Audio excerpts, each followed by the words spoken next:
World premiere.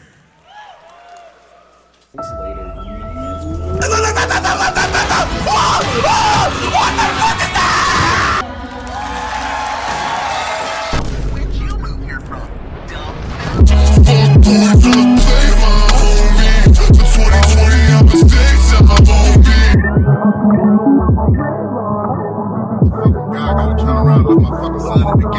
Welcome to Bottom Gear, mates. Hey man, I have crack addiction, I'm dying. Hey man, you tiny man, where's the Lambo Chevy? Gonna crash into James Car, mate.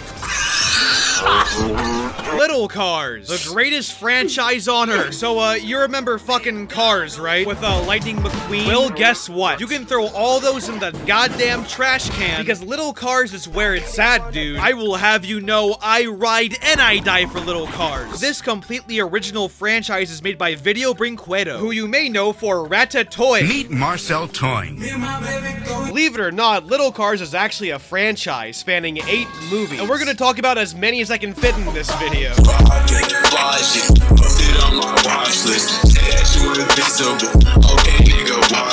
So our film begins with these amazing graphics. Whoa, is that grass ray trace? I gotta say, I love the plain black text here. Wow, it's really amazing what the PS1 was able to accomplish. So this opening credit scene goes on for almost 2 minutes. Hey, Cristiano Valente is a fucking auteur. Don't fuck with him. So our film opens with this great race with equally great voice acting. Excuse me, pardon me, eat my dust, pal. Very impressive how he's doing this without moving his mouth. It's truly amazing what the PS1 could accomplish. So this guy is about to win the race. But uh-oh, he's about to crash into this guy. But thankfully, it was all just one big dream. A dream had by our main character, Cruz, who is named Cruz because cruise control is a thing cars do. And he's waking up by Tomater! Yeah! Get her done! His actual name is Lugnut because that is a thing in cars. Speaking of cars, what the fuck are these designs? Their eyes look like Play-Doh. And the lip syncing is so fucking bad. They didn't even try to match up with what the voice actors are saying, like, at all. Laying rubber right down to the finish line.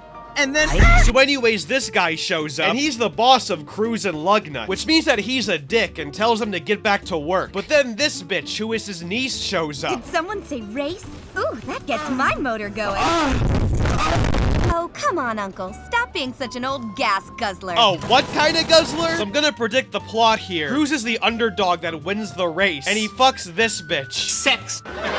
It's been 4 minutes and I'm already predicting the entire plot of this thing. So Cruz and Lugnut are driving home, and Cruz is all like, man, I really want to fuck the girl car. I can't stop thinking of her. Those fenders, that rear bumper. I love how in this scene they're just zooming into the same shot, because every time a close-up happens, the quality instantly dips. Cruz then drives away on this really stretched out road texture, but then Lugnut's all like, oh, just take her to the race tomorrow, then you can smash, bruh. And that's about it. The next day, we are introduced to these famous racers, who are so famous they are surrounded by a massive crowd of 4 people. One of them is the bad guy, who is evil because he's black and Cruz hates him, while this guy, the champion, is good because Cruz likes him. So Cruz then leaves and, yeah. Then the lady car comes in and misses him. Then the big racer man comes in and starts hitting on her. Hey, you dollface. Nice headlights. I'm a penis!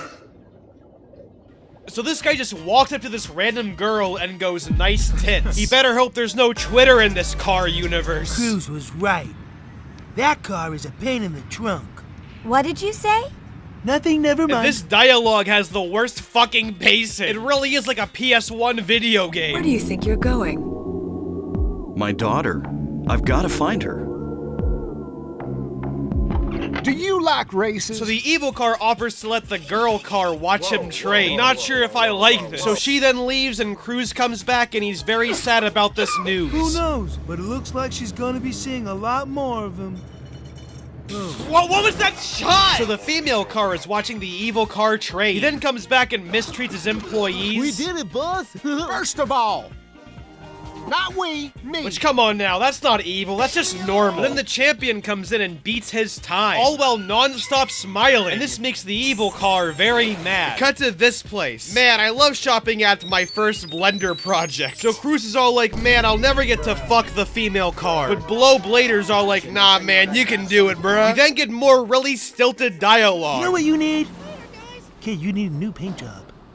What I really want is a hot color, like the champ. Did fucking aliens make this? This was a real movie that was made and consumed by human beings. I somehow can't let that sit in. But then this guy comes in. And then Cruz leaves and, yeah. Look at him go. That kid has a lot of spunk in his trunk. A lot of what in his what now? But anyways, this guy's company is on the fritz. So he tells Lugnut to grab all the money out of his savings account. And that's about it. But uh-oh, on his way back, Lugnut spends all the savings money betting on the race. What a fucking idiot, I can't believe it. Meanwhile, Cruz is fantasizing about being a famous race car driver. He then gets home and is all like, man, I wish I were a famous race car driver. But the female car is all like, oh, it's okay, Cruz. I believe you can be a great race car driver. So in other words, nothing fucking happens. But then, uh-oh, that night, we get a shot of the champion's gas, written in Comic Sans. But then the evil car pulls up and starts pouring ketamine or something into the champion's gas. Wait a minute, not only is that bad for cars, but that's also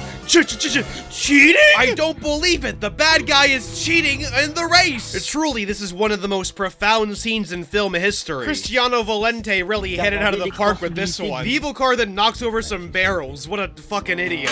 Somebody else's mess. But now it's time for the race to begin, held at the world of famous Comic Sans Speedway. This is some view, Mr. V8. I can see everything. This is totally sweet. Who was that guy? Lugnut then reveals that he spent all this guy's money on the bets on the race, and that makes him very upset. If I knew the champ was a sure thing to win, I would have bet all my money on him in the big race. Mr. V, you sort of did. No, he didn't. That was you. Thankfully, it was on the champion, who was a surefire win. But if you remember, his fuel supply was hacked with ketamine. So the champion fucking dies or something. And that puts our heroes in a very weird predicament. Truly brilliant how all these plot threads are connecting together. You could almost call this a movie. Take it easy, Uncle. Don't blow a gasket. Lugnut made a mistake. But what are you always saying? You have to believe in others. Yeah, forget the fact that he broke your trust by using all your money on gambling. Just believe in others. That's a totally irrelevant moral. Then it's announced that the champ can't compete anymore. So Cruz decides to volunteer himself. But the champ's crew laugh at him and go, you can't be a race car driver. But Cruz goes, yes I can be a race car driver. So now he's a race car driver. And the bad guys are like, you can't be a race car driver. But Cruz is all like, yes I am, I'm now a race car driver. So the race begins and do I need to drag it on? I mean, the movie certainly does, but I don't have to. Basically, after an amazingly animated race scene, the bad guy crashes and burns, with Cruz winning the race. No one wrangles the Wrangler! Subscribe to my YouTube channel. So Cruz is now the winner. He's not a kid. He's the man. Actually, he's a car. I think I found my successor. So this guy's business is saved, and the bad guy is arrested for putting ketamine in the champion's gas tank. By the way, the police car has an Irish accent for no reason. I'm sorry, son, but you have to come downtown. So Cruz becomes the new champion, wins the trophy, and fucks the female car. You won the race and my heart. Wow, she's a gold digger. So what did we learn, kids? Gamble someone else's money and it'll all work out. What a good moral. So that was Little Cars the Great Race. It was shitty. The pacing was incoherent and way too breakneck. The dialogue is disjointed. The voice acting is done by amateurs in a basement. The plot is super basic and super predictable. The animation is Little Cars in the Great Race, and the movie is only 30 minutes long, meaning even the movie wants to be over. Overall, yeah, it's really bad. Still better than Alpha and Omega, though.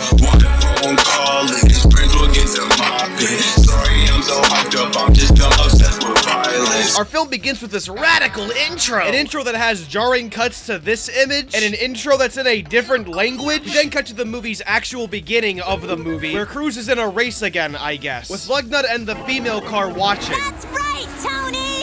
Show him what you can do! Wait a minute, but his name was Cruz in the last movie. Also, this car's voice sounds different, and oddly familiar. Nothing against the kid, but you know who's in first place, right? Okay, so I guess Lugnut's voice is different too. Combo, I can't believe you're serious. Oh, I'm sorry, Combo. So the characters were not only recast, but now they have different names entirely. What the fuck is this? Anyway, so Tony wins the race, I guess, and he's all like, hey, champ, you let me win. But the champions are like, nah, that was all you, bro. And then the female car comes in. That was amazing, Tony. It was just fantastic. I swear to God, where did I hear that voice before? It sounds absolutely romantic.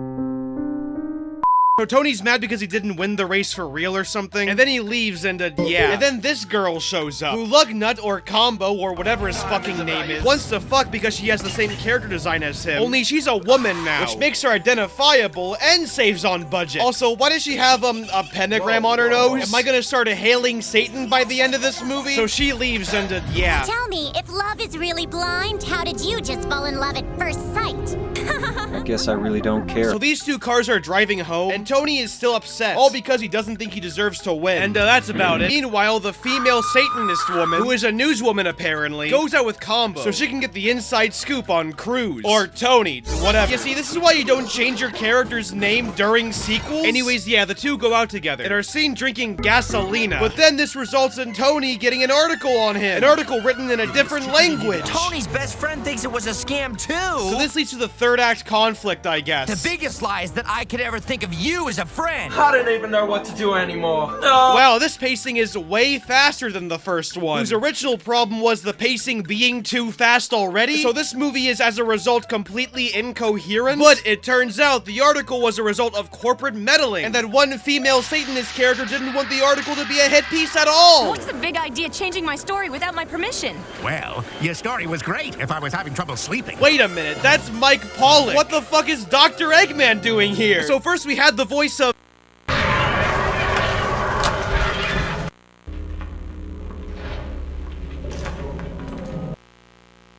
Now we have Dr. Eggman? The fuck's going on here? So the Satanist is all like, Combo, I'm sorry, I had nothing to do with the story. But he's all like, fuck you, bitch, and he leaves, and that's about it. But then the next race begins, and Dr. Eggman is one of the speakers. But then the Satanist van comes up, and Dr. Eggman accidentally and really easily admits to faking the article in front of everyone. He doesn't even think, he just admits it, dude. Don't you realize how much better I made your story? So what if I made up the whole thing? It sold more papers. This has to be the most easily resolved conflict in the history of cinema. Even the movie knows it's just complete contrived bullshit, with the way it's just literally resolving itself. So Combo and the Satanist have sex or something. Tony wins the race and yeah, and that's the whole movie. Yeah, only 15 minutes long. So that was Little Cars 2, I guess. It was really shit. The animation was... Wait a minute, why is there 25 minutes left of this movie? Wait a minute, this is the intro again. I'm so proud of him, and once again, no fucking way. Okay, so, apparently Little Cars 2 is just a couple of short films crammed into one video file. So I guess this is the second short film of Little Cars 2. Okay. So we started with a second race, I guess. One where, Tony wins. And once again, he's proved that he's the best ever. So Not Mater goes, I could never train like that. But the female car is all like, oh no, you'd be a great racer if you ever raced. And Tony's all like, yeah, I agree, you would be a great racer if you raced. Golly, I wonder if this is foreshadowing. So they all go home and yeah. And then Dr. Eggman comes out again. Listen up, we have to do our best to improve the company image. If you couldn't tell, I fucking hate this. So anyways, the pickup trucks are too slow apparently. So Combo has to change the public perception. But how will he do that, you ask? Well, Tony comes in very conveniently with a non-English piece of paper for a conveniently held pickup truck race. Wow, this is incredibly contrived. So Lugnut Mater Combo has to enter the race now. So we get a training montage. That would be funny if it wasn't animated on a Subway sandwich. Wow. Holy shit, that was a cut. The music just stopped completely. Wow. Was this edited on a Nintendo Wii? So the big race begins, and do I need to spoil anything? Fuck it, it's Little Cars, who gives a shit? So in spite of a slow start, Combo Mater Lugnut ends up winning the race. Wow, Uncle, he actually won! Yeah, nobody saw that one happening in the first 5 seconds. So Combo wins and yeah, and he saves the company and the movie ends, and that's literally it. Except no, it's not, because we have one more short film. You know, you could like combine these plots, right? This movie is so bad they couldn't even make a full movie. They had to shove 3 equally contrived 15-minute shorts into one big cesspool just to make it count as a movie. I'm not gonna win any awards for saying this, but this is lazy. Anyways, here's the final movie of the movie, I guess. So we started with the female car ogling over this body. This is gonna be one of those jealousy stories, isn't it? Where she tries to look all pretty, but her natural self is what really matters. Barely even a word of dialogue has been spoken, and I'm already predicting the plot. Why are women so obsessed with fashion? What difference does it make where the tires come from? Well, I've never really cared about what's on the outside. Holy shit, can you be any less on the nose? But then Cruz comes in, I guess. And it turns out he's going to a party, and he chooses the girl car to go with him. But after he leaves, the girl car is all like, oh no, now I gotta look my best. So she goes to this place and she gets a makeover. She goes on this vaporwave looking ass machine. She gets cummed on, I guess. I can feel the suds deep cleaning my finish. Whoa. And then she spends $5 million on a CSGO skin. What?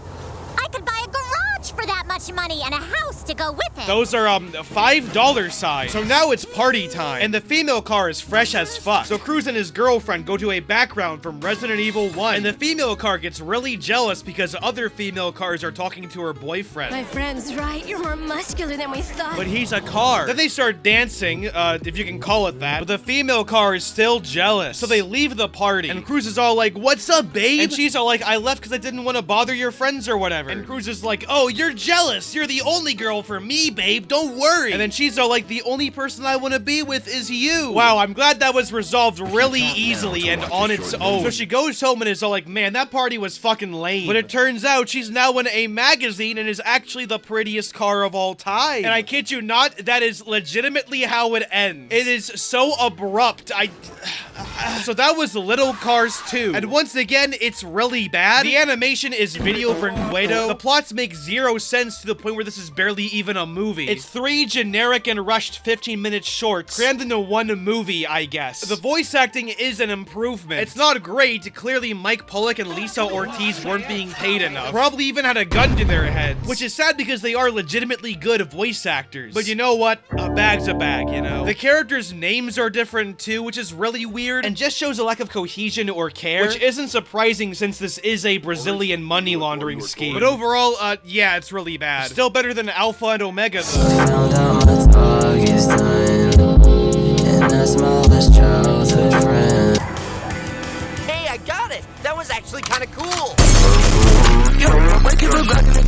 So for some ungodly reason, like Little Cars 2, Little Cars 3, Fast and Curious is split up into 4 short films. They were so lazy they couldn't come up with a full plot for the movie. Twice! This is gonna be a running trend, isn't it? We got the famous Little Cars intro with Brazilian text. I can't read this fucking shit, get this out of here! So first off, drifting. So we begin with Tony, who is in a big race. Of course they are in empty Skybox Speedway. But then Tony spins out for no reason. In the most high-quality animation of ways. Get Wall-E out of the Criterion Collection. This is the real shit right here. Except there is a reason, which Tony finds out after the race. The reason being that some of the tires are bad. And that's about it. We also get a look at the improved facial animation, which are admittedly more fluid, way too fluid. You'll get these wild one-frame expressions. It's uncanny as hell. It makes the already dogshit animation that much more creepy. Cut to Mike Pollock and you know who at this point. I've been with Lil Demon and Lil Bin, no under 5. Been drinking trash. I see about the good stuff today. Try it.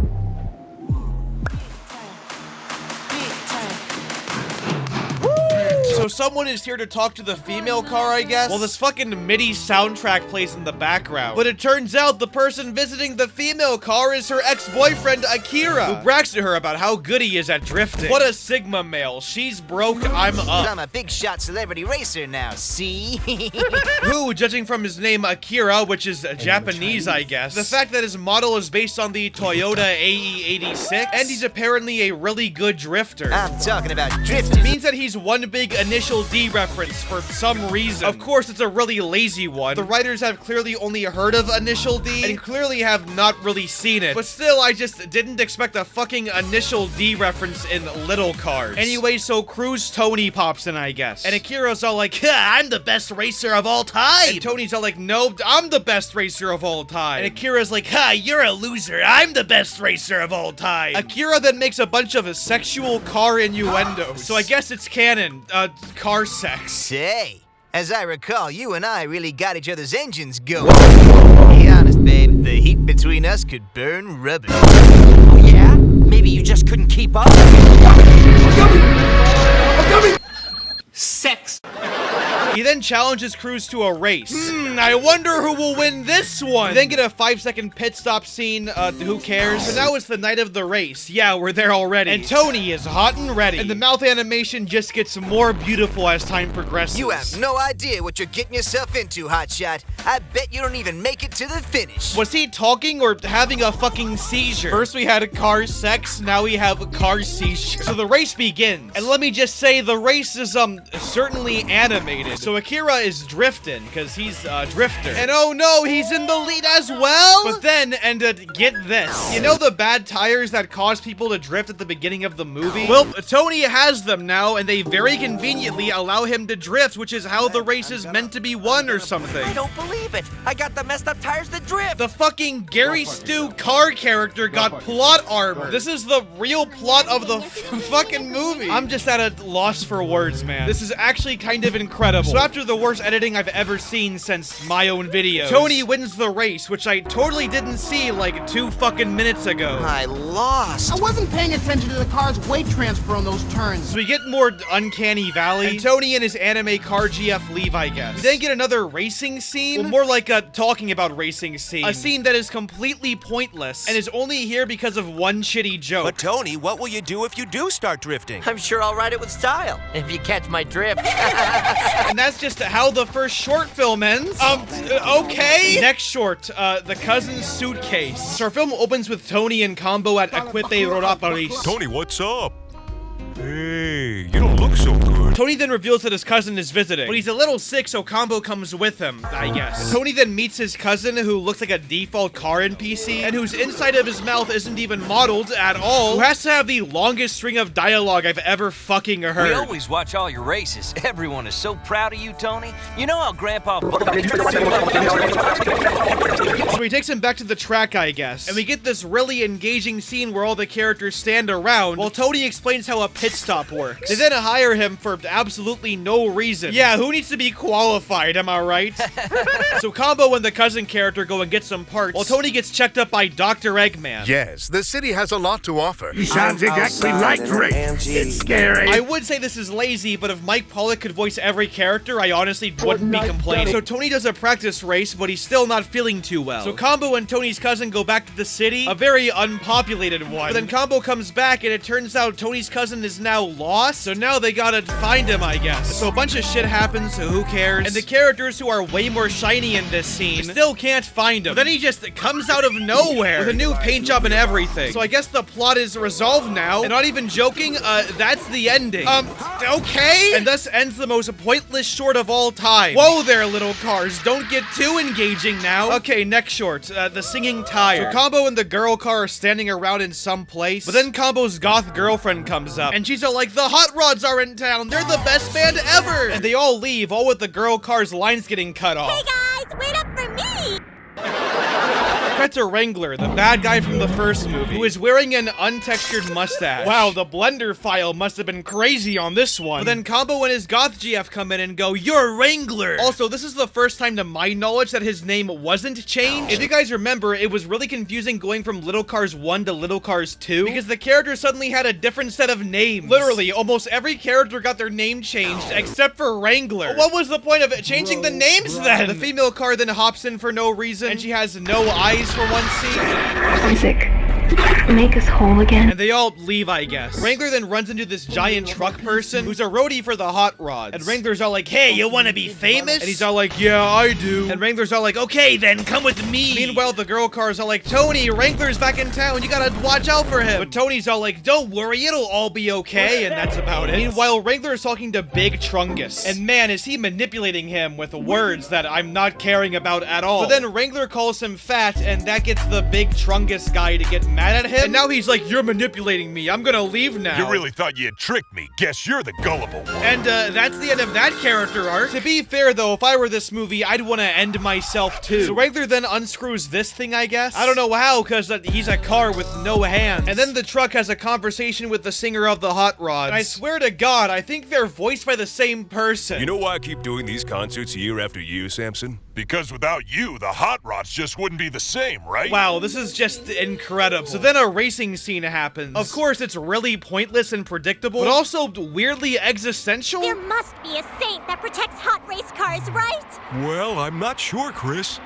But it couldn't hurt to pray. Finally, no more of that woke media. This is the entertainment I'm looking for. Oh, by the way, remember that screw that Wrangler unscrewed? Well, it turns out it's actually for the podium, which the big truck forces Wrangler onto or something. And then, this scene happens. Not the podium!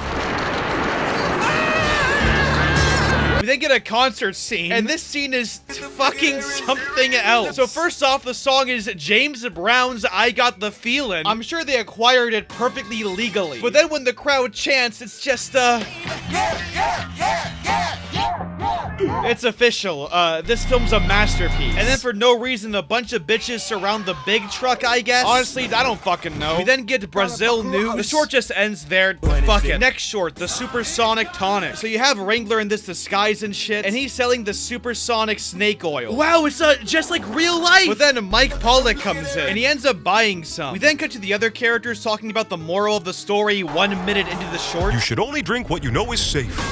And then Mike Pollock's all like, wow, this formula is really good. But everyone else is like, oh no, you shouldn't drink that. And then more shit happens, who cares? And Mike Pollock is racing now. And he's all like, wow, this stuff is really good. Really hammering in the point that it won't be a complete scam by the end. Long story short, Combo decides to buy some. So he goes up to Wrangler and buys some tonic, and that's about it. But he's all like, whoa, why sip some of that lean and didn't feel anything? So they analyze it off screen and go, whoa, it has nitro in it. That's dangerous. So they all decide to expose the salesman. Meanwhile, Mike Pollock is getting mad at the salesman because weird shit is happening to him. Listen, pal, I'm already on my second bottle, and each time I accelerate, I get this flame coming out my tailpipe. But then the other characters show up and are all like, your shit is phony. You can't prove any of those accusations. It's a bunch of lies. If you ever so much as look at me again, I'm gonna put a cap in your ass. And then Mike Pollock catches on fucking fire.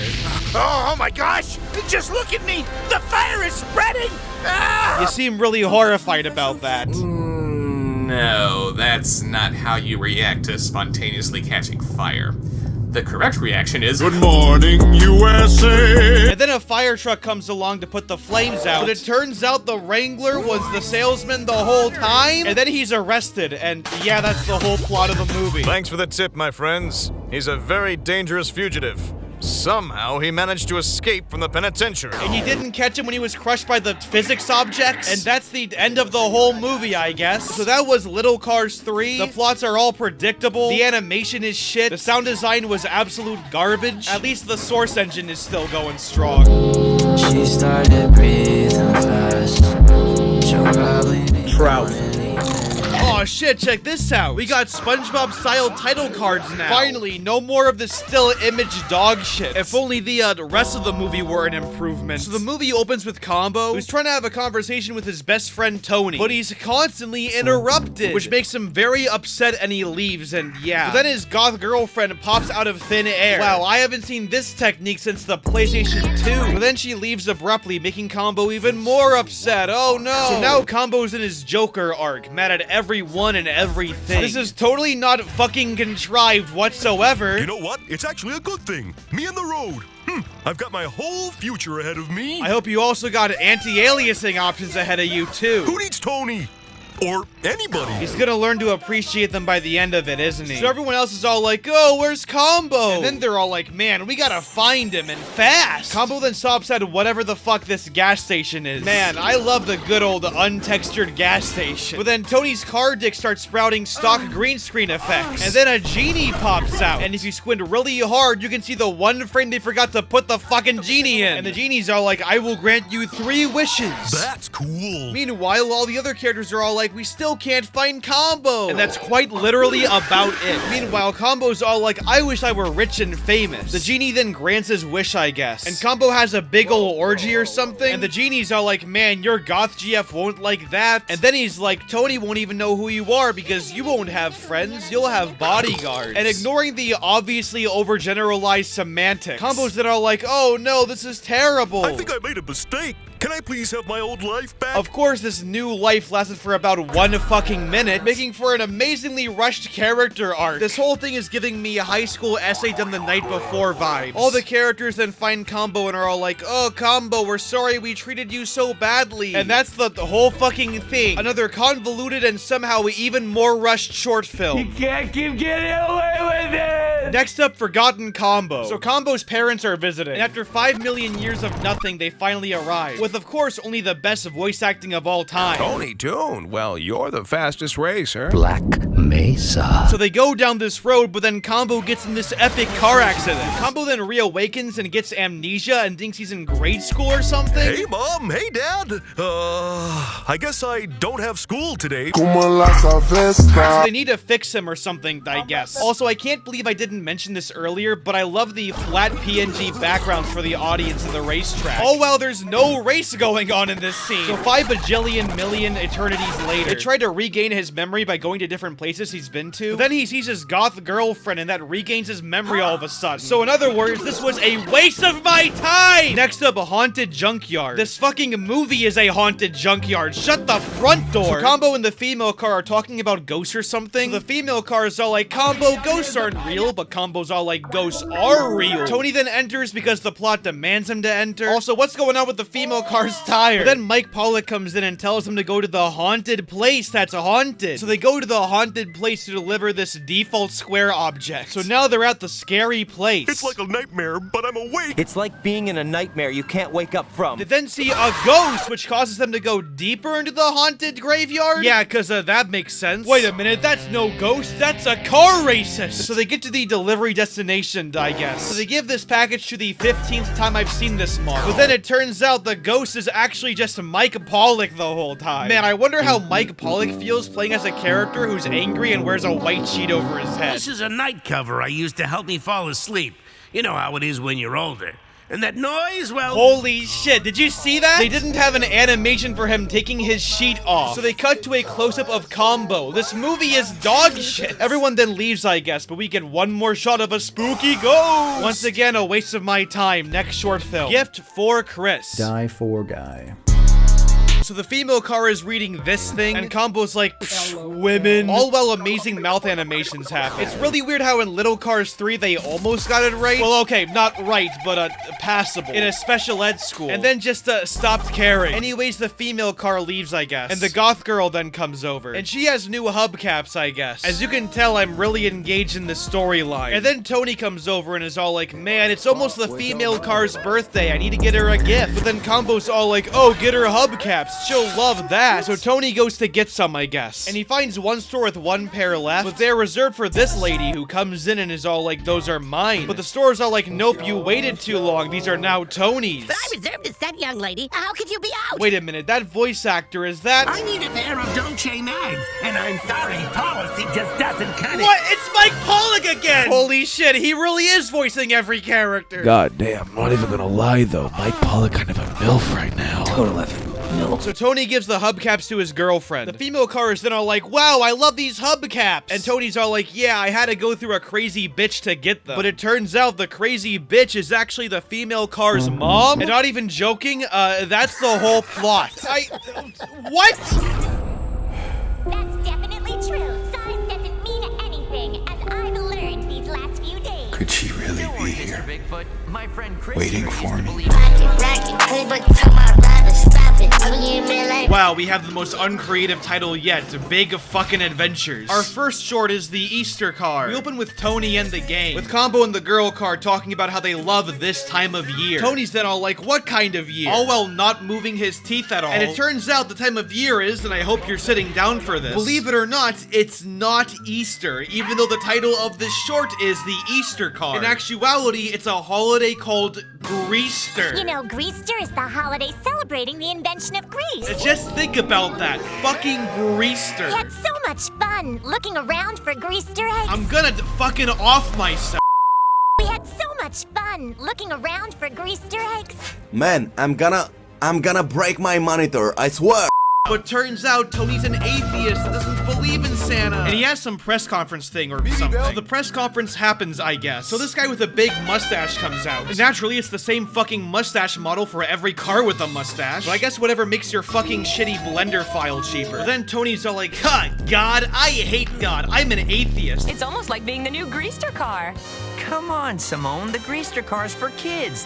You know there's no such thing as the Greaster car. This gets the mustache guy mad at him, and now he's canceled on Twitter or something. So now Tony has to save his reputation, I guess. You have until Greaster Sunday to think of something. Greaster Sunday. This movie was written? That means this universe has fucking car Jesus in it. So we got car religion and fucking cancel culture in this. This movie is wild. The Greaster car is much more than that.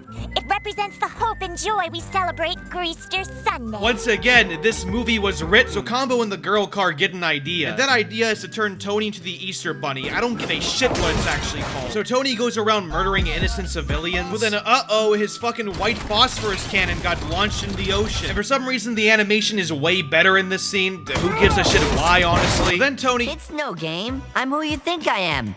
I'm the famous Greaster car. I don't know what's going on. Donnie Darko did it first. So the Greaster Bunny tells Tony to believe in him and become a Christian. Wow, what a wholesome moral. Tony then wakes up and meets up with Combo and the girl car. And it turns out all the Greaster eggs were delivered. And there was no river, meaning the Easter Bunny was real. And that's the whole short, I guess. I'm going to fucking sleep. Next short, Bigfoot. Tony does this, I guess. And Mike Pollock comes in, I guess. And he's all like, man, there's a really bad mountain I gotta deliver to. Which very coincidentally, all the other characters are vacationing there. So now they all go to the mountain, I guess. And they're all like, wow, I love the realistic flat textures. Tony's then all like, oh, watch out for Bigfoot. Also, this scene has a Herbie reference for some reason. And in Little Cars fashion, all the characters are in denial about it. Golly, I wonder where this plot is going. Later that night, the Mike Pollock car looks out the window and gets jump scared. And he's like, oh, I got jump scared. Which means that Bigfoot is real. Hey, you guys need to give me some attention. I'm really frightened. Shut up, bitch! Oh my God! So Tony and Combo get to investigate it, and they see this thing and cut off each other's lines. So after he turned on the light, he thought he'd seen something he didn't, but he hadn't. They then return to bed, but uh-oh, it's Bigfoot. Cut to the skiing scene, where literally, nothing fucking happens. They then return to the cabin, but Mike Pollock is missing. But then, Combo, come here. Holy Saint Corvette! My gosh, is that what I think it is? It's Bigfoot, isn't it? I'm gonna be honest, this is shot so confusingly, I don't know what's happening. And it turns out they meet up with Bigfoot now, who looks really fucking dorky. I found him halfway down the other side of this mountain. Why does he move like a CDI character? But it turns out Bigfoot is just actually a really nice guy who spends his time cleaning roads and shit. So it's almost the same plot as the fucking Little Cars Ghost episode. You know what, Little Cars? You're right. I hate originality too. Bigfoot then comes to the other car location. I don't give a fuck what it's called anymore. And now he's part of the Little Cars cast and crew. And that's the whole fucking short film. Okay? Run, Chris, run. Yeah, I also want to run from this hellscape we call Earth. So the female car is preparing for an interview or something. And she's nervous about it, and that's about it. But then, I'm Joe Biden. So now the interview happens. But then it's revealed that the interview is actually an invitation for an all-females race, to which the female car didn't consent until the interview happened, nor did she even know about it. This interview was just to record and make official your invitation to race. My invitation to race? What are you talking about? Which is just incredibly shitty. But the other female cars, who are just recolors of other male characters, begin to make fun of her, making her join the race. Because, convoluted bullshit. So it's the same plot as that Little Cars 2 short, where Combo joins the race, only it's Amy Rose car this time. So this is the fucking second time they reused a plot in these damn things? One time is funny, two times it's fucking annoying, no?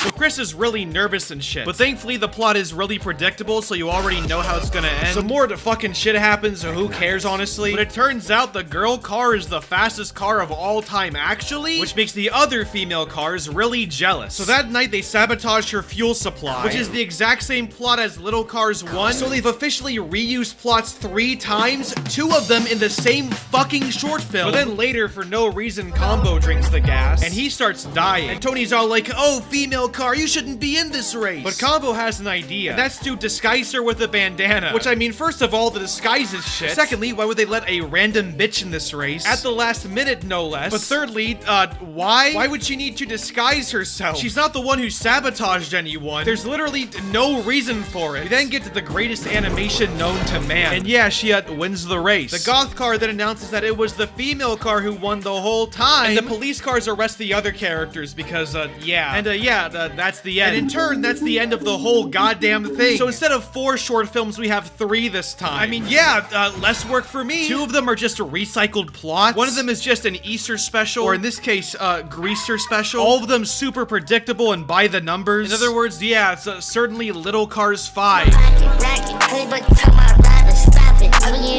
Next short, Formula 1. Okay, well, they have an announcer now, I guess. So Rhodopolis is holding a Formula 1 race, I guess. And Tony and Combo are very excited. But it turns out the Mike Pollock car lost some equipment for the race, which is when the Formula 1 character comes in with a goddamn puppet mouth and theorizes that someone is trying to sabotage him. So now an investigation is underway. So all the characters go to the docks to investigate. So a bunch of talking happens, who gives a shit? It turns out somebody's in the box, but the characters don't hear the noise. Meanwhile, the F1 racers are like, oh no, what's gonna happen to us? And that's about it. They then go back to the docks and open up the box with the noise in it. And it turns out this guy's in the box. And someone's behind all this tomfoolery. So they tell all this to the F1 racer guy, whose voice actor, by the way, sounds really bored. All the other cars are good friends of mine. I simply can't imagine one of them doing this. You sound really heartbroken about that, man. But then turns out the culprit is actually Wrangler, who, by the way, the main characters now call Victor. So for the other characters, their names changed in the second movie, but not for Wrangler, who stayed Wrangler until Little Cars 6. Anyway, so the race begins, and the one cars are like, I don't know if I can do this. Meanwhile, the investigation is still on. They then somehow find Victor's warehouse, or Wrangler's warehouse, and they find the F1 guy's equipment and also a secret plan. He was planning a few modifications to turn himself into a Formula 1 racer. Now you would think there'd be some epic conclusion, but not even joking, that's kind of where it ends. They bring all the car parts back, and the F1 racer guy wins the race. So they set up Wrangler and then immediately wasted him, and then just end the short. You just can't do that! Next short, the sending off. I want to send myself off. Oh look, another racing scene opening. Haven't seen this a billion times. So the champion wins the race, and Tony's all like, wow, champ, amazing. But the champions are like, I don't have that much left in me, kid. Then approach this nerd emoji character who's all like, wow, champ, I'm your biggest fan. The champ's then all like, oh, well, Tony might be better than me, honestly. But nerd emoji's all like, you're the only champion around here. You still got a chance to win this thing, and I know you can do it. Overall, he's just not very interested in Tony. That is until later that day, when he shits on Tony for wanting to be better than the champ. In other words, if he were a gamer, he'd be on PlayStation. You think that winning a few races here and there makes you a champ like him? You're a joke. And on that note, The Last of Us Part 2 was really good. Tony then goes home and feels really bad, and that's about it. Later that day, the champ holds a meeting and announces that he's retiring. This, of course, makes the nerd emoji car very angry at Tony. But then in the very next scene, Tony gets a fan of his own. Or is it the nerd emoji car from earlier? What do you mean, Tony?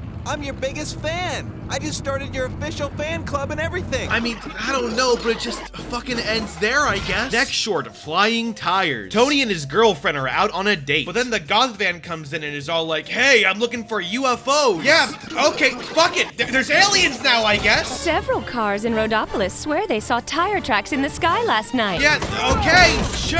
Fucking Alpha and Omega can do fucking dinosaurs. Sure. So Tony and the girl car look into the sky or whatever, but then they hear a noise and see this little kid. Hi there. Is that Tails? What are you talking about? I saw them with my own headlights. I'm waiting for the mothership to come back to this spot. I mean... So we get the worst skybox ever as the kid explains how UFOs work. The goth van then arrives and they all go to the top of the mountain and see crop circles. And the kid starts telling more stories about space aliens. Everyone then goes home because, fuck it. Gotta end the fucking plot somehow, man. But then turns out the little kid was an alien the whole time. But it turns out he's trying to find out what the crop circles mean too. But it turns out it was Combo doing them the whole time because he was hyped up on gasoline, and that's the end.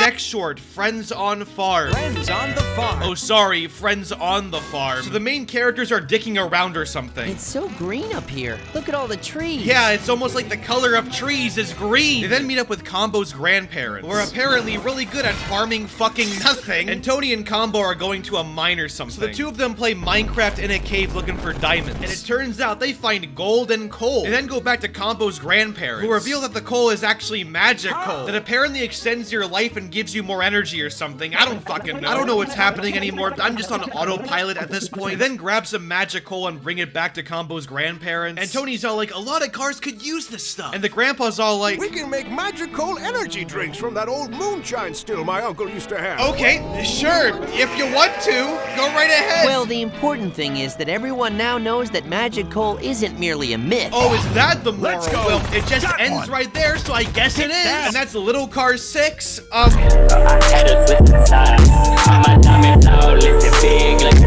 First short, a crazy rally. I am having a crazy cry for help. So for no reason, we have a narrator now. A great charity race has caught Tony's attention. I mean, that makes my job easier. Except, this is the only time a narrator exists in this short. Or in the entire movie. So what's the point of this one line? So for this charity race to actually happen, they need 4 more racers. So Combo's one of them. Again. The girl car's one of them. Again. Mike Pollock's one of them. Okay, sure. And this guy's one of them. Who is this guy? That's a very good question because I don't know myself, but the film sure does pretend like you should know. So the race begins now. The Desert Rally starting line. Oh, there's the narrator. I guess he just translates Spanish now. Oh, and Bigfoot's here for no reason. Okay, sure, if you want. But then the little car's bad guy comes back with a brand new voice actor. Again, for the 3rd time. They didn't forget me after all. Now that is sweet. I was till a week ago. Taking part in this charity race reduced my jail time. This has to be the most complex Little Cars character. So his name used to be Wrangler in the first movie, and when everyone else's name changed, his didn't. But his voice actor in Little Cars 3 did change. However, in Little Cars 6, his name is changed to Victor, and in Little Cars 7, he has a new voice actor now. Truly, this is the most complex Little Cars character. Right up there with Tony Soprano, or as they call him in Season 2, Gumbungo Gabagool. So the race begins, I guess. And after a bunch of reused model racing, the main villain who has a weird hand in his trunk starts oil spilling shit all over the road. Wait, so like, do all cars in this universe have this? Why do they have like a gloved hand in the back of their trunk? Victor Wrangler then throws a fake sign in front of Tony. One fake highway sign coming up.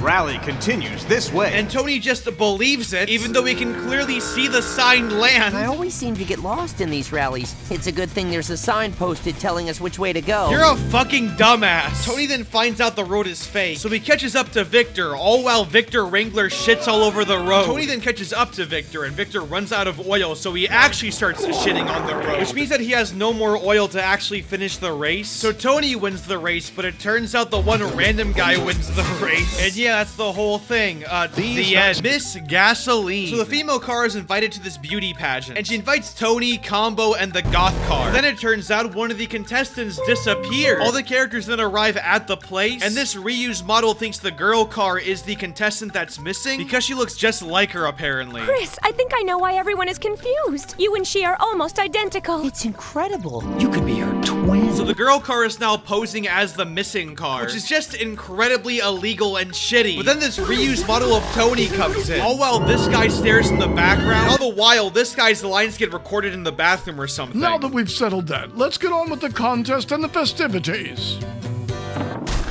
That's what I'm saying right now. So the reused model is actually the real car's manager, and it turns out the real car was actually kidnapped. And they also get a threat telling the girl car to not enter the contest or else. Oh no.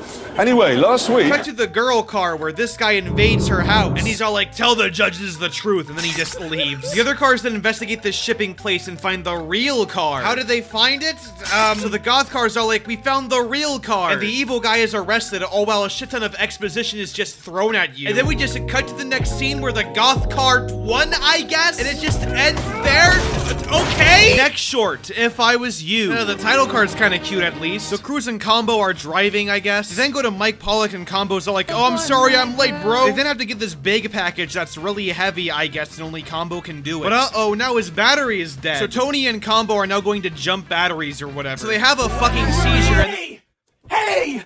Stop joking about him like that! And then they're a body switch, I guess. What's going on, Combo?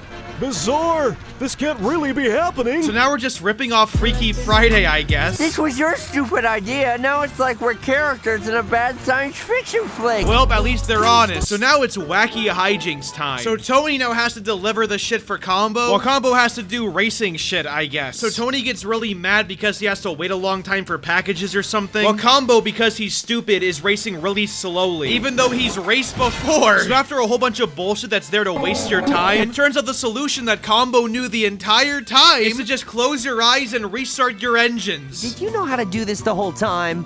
Yep, I might have known.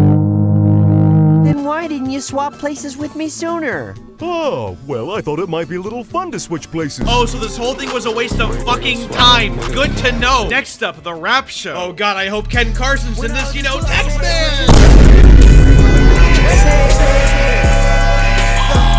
So business has been really bad for Mike Pollock. So all the other characters are all like, we need a marketing campaign and fast. But then the goth car reveals that there's a fucking rap festival happening. So I guess Rolling Loud is Little Car's canon now? We can pass out some of your pretty new flyers to everyone at the rap show. Just don't talk to any Playboy Cardi fans. They might start sniffing your toes. Also, Mike Pollock has the hiccup, which is important. So anyways, racially disingenuous shit happens. You guys haven't seen my headband yet either. Oh no. We then meet some Michael Bay level stereotypes. You know what I'm saying, fly girly girl? Remember how he'd be complaining about our music whenever we'd be having a pate in our grandma's garage? This dialogue is like fucking ghetto smog. Get the fuck out of here! Nobody smokes my lunch! The Combo goes up for the dance competition, but he has stage fright all while Mike Pollock is with them for no reason. So Mike Pollock starts,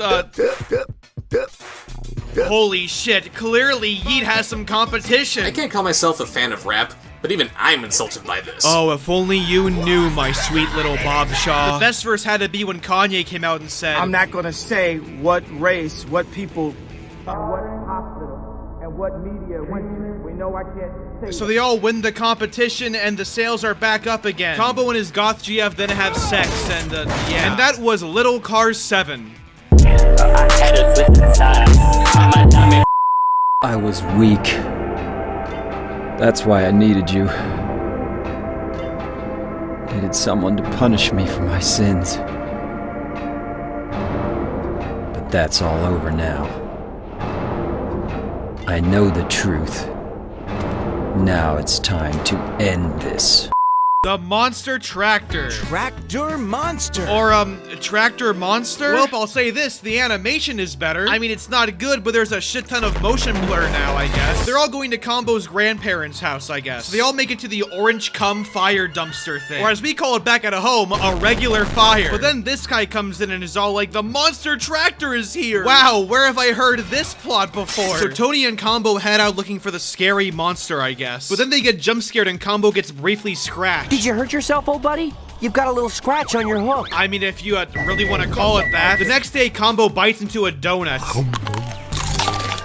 And he starts feeling weird. And then out of nowhere, we're told that anyone who gets scratched by the Monster Tractor turns into a Monster Tractor himself. Wow, very good to know. So they need to find an antidote. Like, for example, that magic hole in Little Cars whatever the fuck that can do whatever the writers want them to. Oh, but I see. Now it's not convenient to the plot. I see. So now they gotta find the monster. They then see some 2D smoke, and it turns out the monster is actually just a really nice guy and not a monster at all. I've not ever heard this plot before. So at the party that night, the grandpas are like, oh, we solved a mystery. And the truck comes out and is a normal person, I guess. And Combo's hook thingy was actually an allergic reaction. So he's not actually going to transform. And then the movie ends. Fuck you. The Painter. So we got some art being shown off at an art gallery that the art dealer found in a fucking dumpster. So the art dealer goes around looking for this mysterious artist. But it turns out it's actually just Mike Pollock shitting himself. This oil leak I've got is getting more and more embarrassing every day. So the art dealers are like, oh, there's a lot of money involved in these. And Mike Pollock's all like, a lot of money.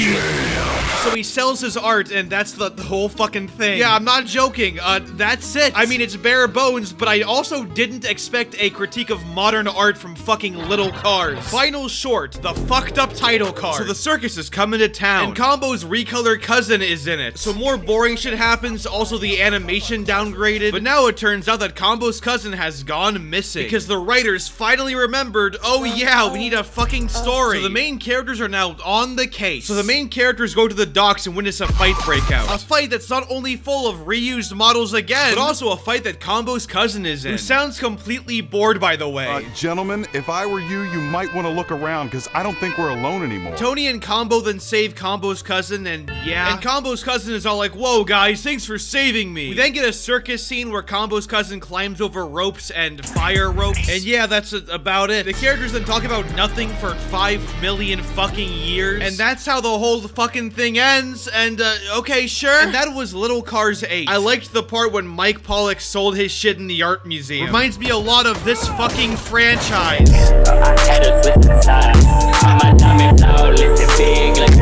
And thus ends our Little Cars journey. Once again, what do I say here? These are all really, really bad. The animation and character designs are horribly stiff and ugly. The voice acting is not good. The plots are generic and predictable as fuck, and tend to resolve themselves, and they're way too short for you to actually connect to anything, really. So you end up sitting there baffled and confused as to what the fuck you just witnessed. I mean, at this point, there's not a whole lot to say individually. In the end, these are all really repetitive, really boring short films again. All of which are either anticlimactic, mundane as hell, or both. Oh yeah, sure, every once in a while the movie is funny. But to get to the funny part, you have to go through the boring shit first. I will say Little Cars 3 is a little bit better, mainly because of its physics objects. Meanwhile, Little Cars 4 has plot lines where literally nothing happens in them. The most interesting part was when they tried critiquing modern art, and it goes as well as you would expect. I find it crazy how we haven't had a Little Cars movie, a full one, since the first one. The first Little Cars movie is the only one that is a full-length movie. Let that settle in for a minute. Everything else is just a collection of TV show-like short films. Quite a few of them reusing plots, all of them fucking boring, and the animation, well, you can fucking see it. Either way though, these movies leave you bored and confused, really honing in the idea that you are indeed watching a money laundering scheme. That's all I really have to say. These films are fucking terrible. Still better than Alpha and Omega though. Fuck you in the lanes you came with.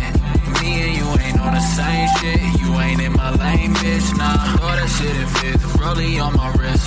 Ay, baby, you a star, I'm my only wish. I'm counting blue hundreds, I'm too money. Ay, and my little bitch, she too lovely. Yeah, hanging up and calling me right back. Ay, baby, why you calling me like that? Yeah, getting high with the seat, lay back. Baby, gon' relax, yeah. Ay, they don't know the half, yeah. No matter what happened, I got your back. Baby, that's the facts, yeah. That's the facts, yeah. We can fight, but the feeling's gone. I try to find the words, but they never come. I can still see you on the lawn.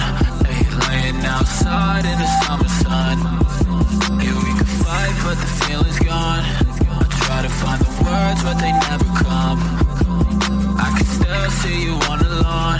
Hey, laying outside in the summer sun. Hey, I'm with a dark-skinned girl on a Sunday. That's that Black Sabbath. She put them ones all down on a Hyundai, and she had to have it. And she gone through ready for the runway. Shawty, you the baddest. Ay, baby, that's the facts, yeah. That's the facts, yeah. Free loot, free Miko Bliss, free all my guys, free Problem Child. I've been with Lil Demon and Lil Binu and her 5, riding an attack on 285. On the way to the front street, you say we ain't outside. LOL-LMFAO, bro, brah, dude.